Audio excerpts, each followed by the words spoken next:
शिव के सूत्र अपने आप में बड़े अनूठे हैं। शिव खुद भी अपने आप में बड़े अनूठे हैं। कुछ लोग कहते हैं कि शिव को यदि समझना है तो शिव के सूत्र उन्हें समझने के लिए बड़े उपयोगी हैं, पर मैं कहता हूं कि शिव को समझना और शिव के सूत्रों को समझना दोनों बिल्कुल अलग अलग ही बातें हैं। शिव को समझना ही बिल्कुल अलग है, क्योंकि शिव कोई एक नहीं, शिव हमेशा दो है। शिव है अर्धनारीश्वर। जिस भी रास्ते से तुम उन्हें जाके समझना चाहोगे वही रास्ता तुम्हारे लिए कम पड़ेगा, क्योंकि उन्हें समझने के लिए दो रास्ते हैं, एक पुरुष का रास्ता और एक नारी का रास्ता। पुरुष का रास्ता है विज्ञान का रास्ता, कठोरता का रास्ता, और नारी का रास्ता है धर्म का रास्ता, सुकोमलता का रास्ता। यूं समझिए कि यदि कोई कठोर व्यक्ति या कोई पुरुष किसी महिला को रिझाने जाए तो उस पुरुष के लिए जरूरी है कि वो उस महिला को रिझाने के लिए उसकी कोमलता में उतरे, सहजता में अपनी बात समझाए, कोमलता में अपने प्रेम का इजहार करे। और यही चीज भगवान के लिए भी है। वहीं अगर तुम कठोरता का इस्तेमाल करो तो समझो तुम्हारा सारा खेल ही बिगड़ जाता है। विज्ञान कहता है कि अगर किसी चीज को हासिल करना है, उसे पाना है, तो उसके लिए एक निश्चित क्रम है। अगर उन व्यवस्थाओं को अपना के आगे बढ़ा जाए तो उस वस्तु को या उस चीज को आप आसानी से प्राप्त कर सकते हैं, उस क्रम में आगे बढ़ के। लेकिन धर्म में या प्रेम में ऐसा कुछ भी नहीं। यहाँ कोई जबरदस्ती नहीं चलती। यहाँ है मनोहार। आपको रिझाना होगा, आपको मन को जीतना होगा, और यही जीतने के लिए आपको अपनी कठोर व्यवस्था से उतर के सुकोमल व्यवस्था को अपनाना होगा। जब तक आप उस व्यवस्था को नहीं अपना लेते, ना वो महिला रिझेगी, ना वो भगवान रिझेगा। इसीलिए कहा जाए तो शिव को रिझाने का रास्ता मन का रास्ता है, प्रेम का रास्ता है। वहां कोई जबरदस्ती नहीं चलती कि आप मंदिर में बैठ जाएं और पूजा अर्चना करते चले जाएं भूखे प्यासे, और जबरदस्ती भगवान को रिझाने की कोशिश करें तो भी भगवान नहीं रिझेगा। क्योंकि यदि उसे रिझाना है तो उसके मन को रिझाना होगा। ये जितनी भी व्यवस्था विज्ञान ने दे दी या धर्म ने तुम्हें समझा दिया कि इतने कर्म कांड करने बहुत जरूरी होंगे भगवान को रिझाने के लिए, इनके बावजूद भी वो नहीं रिझता। और असल में यदि रिझाना है तो आपको उस स्तर पे जाना होगा, वो दृष्टिकोण अपने अंदर जागृत करना होगा, वो दिशा जागृत करनी होगी, वो आंखें जागृत करनी होंगी। ये आंखें वही हैं कि आप यूं सोचो कि आप अंधेरे में हो और आपसे पूछा जाए कि रोशनी कैसी, और आपने कभी देखी ही नहीं कि रोशनी कैसी हो, तो आप कैसे बताओगे कि रोशनी कैसी दिखती है? यदि किसी आदमी से पूछा जाए कि बरसात में इंद्रधनुष का रंग कैसा होता है, और उसने कभी इंद्रधनुष देखा ही ना हो, तो वो कैसे बताएगा कि इंद्रधनुष के रंग कैसे होते हैं और कितने होते हैं? वही चीज इंसान के साथ है। इंसान चैतन्य ही नहीं, इंसान सोया हुआ। उससे पूछा जाए कि जागने का अनुभव क्या है, तो कैसे बताएगा कि जागने का अनुभव क्या हो सकता है? और उसी तरह यदि इंसान को कुछ सूत्र दे दिए जाएं, कुछ सूत्र बता भी दिए जाएं, तो वो सूत्र उसके लिए बेकार है, क्योंकि जहां तक उसे पहुंचना चाहिए, उन सूत्रों तक उसकी जो काबिलियत होनी चाहिए, वो काबिलियत समझने की उसके अंदर नहीं।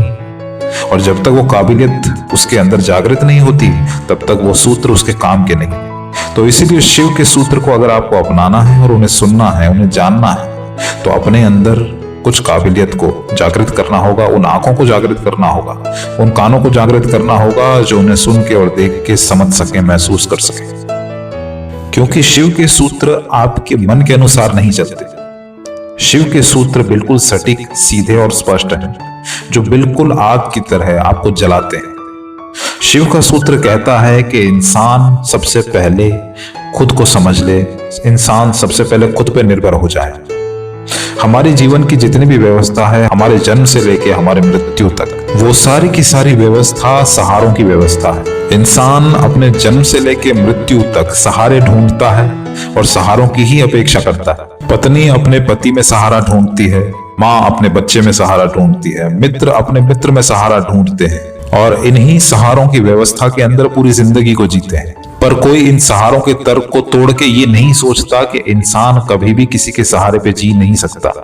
जिस व्यवस्था में तुम जी रहे हो, वो व्यवस्था भी सहारों से ही बनी है, और वो भी किसी न किसी के सहारे पे ही जिंदा है। यदि धर्म भी जिंदा है तो उसके लिए एक सहारा भगवान है, तो उसकी दूसरी कड़ी तुम हो।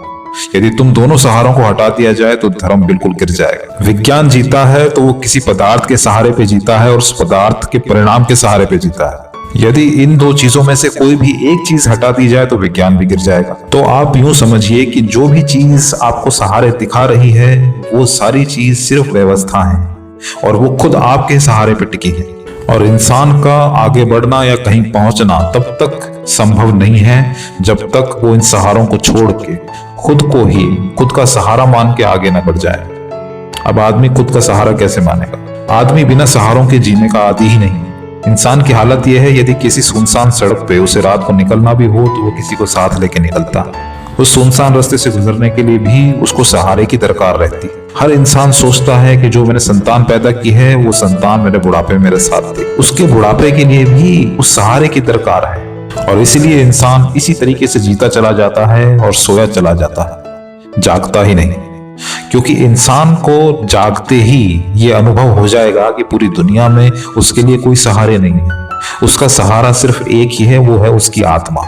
आत्मा ही एक ऐसा सहारा है जो इंसान के जीवन भर उसके साथ रहता है और उसके मृत्यु तक उसके साथ रहता है। इन दोनों को पूरे जीवन भर अलग किया ही नहीं जा सकता, और जब ये एक बार अलग होते हैं तो फिर ये पूरे ही अलग होते हैं। जब ये आत्मा प्रसन्न होती है तब आप प्रसन्न होते हैं, जब ये दुखी होती है तो आप दुखी होते हैं, पर आप इसे अपना मानते ही नहीं, इसके बारे में कुछ सोचते ही नहीं। कई बार ऐसा होता है कि कुछ कार्य करने के लिए यह आत्मा आपको रोकती है, टोकती है कि आप ये कार्य ना करें, लेकिन किसी दबाव में या किसी की खुशी के लिए भी आप वो कार्य करते हैं। तब भी आप इस आत्मा के बारे में नहीं सोचते जो आपकी अपनी खुद की है, जिसके बिना आपका अस्तित्व नहीं है। पर उस वक्त भी आप दूसरे की खुशी सोचते हैं, उसके सहारे की कामना के लिए कि आगे शायद वो आपके कहीं काम आ सके। हो सकता है कि किसी छोटी मोटी अवस्था में वो व्यक्ति आपका साथ दे भी दे, पर उसके लिए आप क्या कीमत चुका रहे हैं। शायद यही फर्क है संसार का और सन्यास का। संसार में आदमी दूसरों के सहारे के लिए जीता है, और सन्यास में अपने खुद के सहारे के लिए जीता है, अपनी खुद पर निर्भरता के कारण जीता है।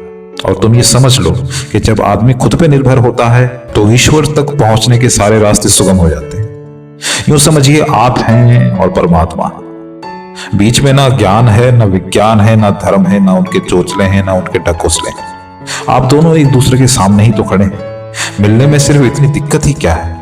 पर जब तुम संसार को बीच में लाते हो तो धर्म भी बीच में आता है, और धर्म बीच में आता है तो उनके सब आडंबर बीच में आते हैं। ये सब खड़े ही तुम्हारे बीच में है, और इनकी सारी व्यवस्था ही तुम्हारे और भगवान के बीच में खड़े होने से चल रही है। यदि तुम दोनों में से कोई एक भी हट जाए तो इनकी व्यवस्था बेकार हो जाती है। इनका सारा व्यवसाय ही तुम दोनों के बीच की कड़ी है। तुम जहां पहुंचना चाहते हो वहां पहुंच सकते हो, पर तुम इनकी सुनने लगते हो कि वहां कैसे पहुंचा जाए। तो जब तुम किसी और की सुनने लगोगे तो निश्चित तौर पे तुम्हारा खुद का ज्ञान, तुम्हारा खुद का प्रभुत्व सब कुछ समाप्त हो जाएगा, और फिर जो सुना रहा है तुम्हें उस पर निर्भर होकर चलना पड़ेगा। और यही बेवकूफी इंसान आज कर रहा है। यूं समझिए, आपके पास आंखें हैं, पर अपनी आंखों को बंद करें और दूसरों के सहारे पे चलना शुरू करें तो कितनी दूर जा पाएंगे आप, और क्या सीमा होगी आपके चलने की। बस यही शिव का सूत्र आपको बताता था। अगर आप जाग जाएं तो परमात्मा तक पहुंचने में कोई अड़चन नहीं। खुद को जानते जानते ही आप वहां तक पहुंच सकते हैं, पर दूसरों पे भरोसा करेंगे तो उनका तो व्यापार ही यही है कि आपको ना पहुंचने देने का। ये कुछ शब्द हैं जिन्हें मैं समझ पाया हूं ओशो के ओशो ध्यान सूत्र को पढ़ने के बाद। यदि मेरे विचार आपको अच्छे लगे हों तो इस वीडियो को लाइक कीजिए, अपने मित्रों के साथ शेयर कीजिए और चैनल को सब्सक्राइब